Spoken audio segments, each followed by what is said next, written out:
speed run.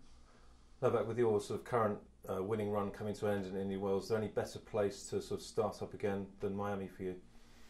It's definitely good to be back.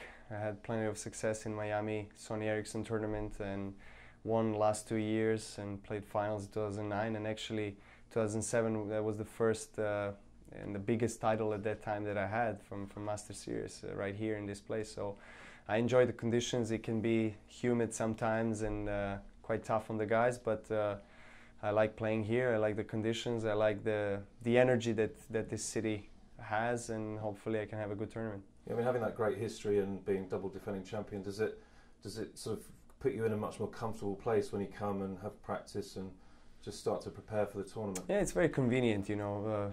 The tournament is played in a venue in Key Biscayne, which is an island a little bit separated from Miami City, and you know, I've been staying here for the last few years in the hotel nearby, and it's very practical for me to come to the practice, to the match, and go back and relax, and then if I want to have some fun and see some good places, restaurants, then I go to the South Beach. So yeah, it's a lot of fun. I mean, you're seeded #1, which you would have been anyway, but from a selfish point of view, do players at the very top sort of see the fact that two big names are at the tournament as an even better opportunity to get success? Well, I mean, for me, it really doesn't change anything, to be honest. I mean, my approach is still the same. I prepared for the tournament exactly the same.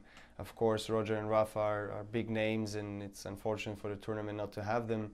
But still, I'm sure we're going to have a lot of good players, a lot of good matches. So Miami is the last tournament in this sort of phase of the tournament, the season. We move on to clay.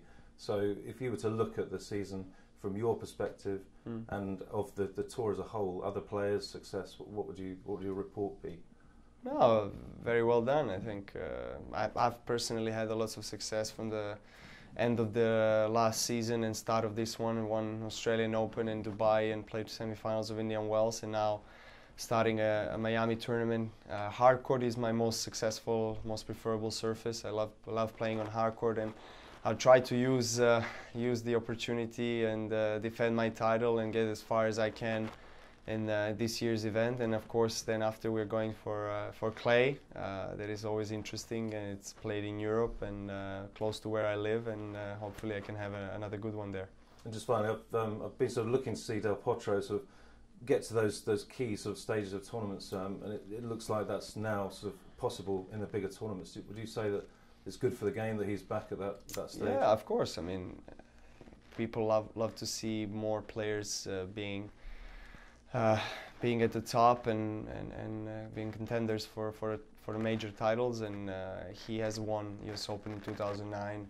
He has been in top 5 of the world. He knows what it feels like to play on big stage. He has been winning against all the top players. So I was not too much surprised with his game, with his performance. I lost to him, and because he deserved to win, he played really well. And if he's gonna, you know, challenge the top 4 and the rankings, we don't know. We can't predict, because it really depends if he's gonna be consistent enough throughout the whole year and to play on this level, because that's what it takes to be a top 4.